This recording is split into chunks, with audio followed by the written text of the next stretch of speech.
Power star Pawan Kalyan Harihara Veeramallu సినిమాకు సంబంధించిన censor అయితే కంప్లీట్ అయిపోయింది. సినిమాకు యూబీఏ సర్టిఫికేట్ అయితే సెన్సార్ టీం ఇచ్చింది. ఇక హరిహర వీరమల్లు సినిమాకి సెన్సార్ టీం నుంచి పాజిటివ్ రెస్పాన్స్ అయితే వచ్చినట్లు తెలుస్తుంది. దక్షిణ భారతదేశంపై దండెత్తిన ఔరంగజేబు నుంచి తమ సామ్రాజ్యాన్ని కాపాడుకునేందుకు గోల్కొండ సుల్తాన్ బ్రిటిష్ వారి సహాయం కోరుతాడు.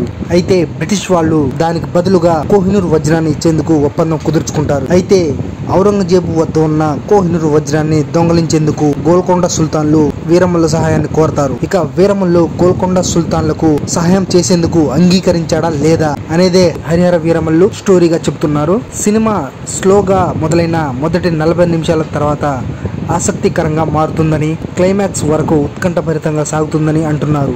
మొన్న మధ్య హీరోయిన్ నిధి అగర్వాల్ కూడా మూవీకి సంబంధించిన స్టోరీ లైన్ రివీల్ చేసినట్లుగా చేసే 4 ఖర్చుకున్న సంగతి మనందరికీ తెలిసిందే. చారిత్రక కథా వస్తువుని తీసుకున్న డైరెక్టర్ క్రిష్ తన క్రియేటివిటీతో కథనాన్ని రాశాడని అంటున్నారు. ఇక హరిహర వీరమల్లు సినిమా క్లైమాక్స్ అయితే అస్సలు ఊహించని విధంగా ఉంటుందని సెన్సార్ సమాచారం.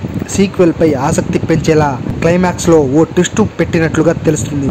పవన్ కళ్యాణ్ అభిమానులకు హరిహర వీరమల్లు సినిమా ఓ పండగలా ఉంటుందని, పవన్ కళ్యాణ్ చేసే ఫైట్స్, కత్తి విన్యాసాలు, డైలాగ్ ప్రేక్షకులను థ్రిల్ చేస్తాయని అంటున్నారు. ఔరంగజేబ్ గా సన్నీ డియోల్ నటన, నిధి అగర్వాల్ అందాలు ఆకట్టుకుంటాయని టాక్ వినబడుతుంది. 5 ఏళ్లకు పైగా షూటింగ్, గ్రాఫిక్స్ వర్క్ పనులు జరుపుకున్న హరిహర వీరమల్లు సినిమాలో కొన్ని సీన్స్ బాగా వర్కౌట్ అయ్యాయని టాక్. ఓవరాల్ గా భారీ అంచనాలు పెట్టుకుని వెళ్లిన ప్రతి ఆడియన్స్ కు హరిహర వీరమల్లు సినిమా ఖచ్చితంగా నచ్చుతుందని సెన్సార్ సభ్యులు చెప్పినట్లుగా తెలుస్తుంది. ఇక ఏదైనా సినిమాకి సెన్సార్ టీం నుంచి మంచి పాజిటివ్ టాక్ వచ్చినట్లయితే ఆ సినిమా ఖచ్చితంగా బాక్సాఫీస్ దగ్గర ప్రపంచం సృష్టించడం మాత్రం ఖాయం. ఇక దీన్ని బట్టి చూస్తే ఈ సినిమా ఖచ్చితంగా పవన్ కళ్యాణ్ కు భారీ సక్సెస్ ని ఇవ్వబోతున్నట్లుగా తెలుస్తుంది.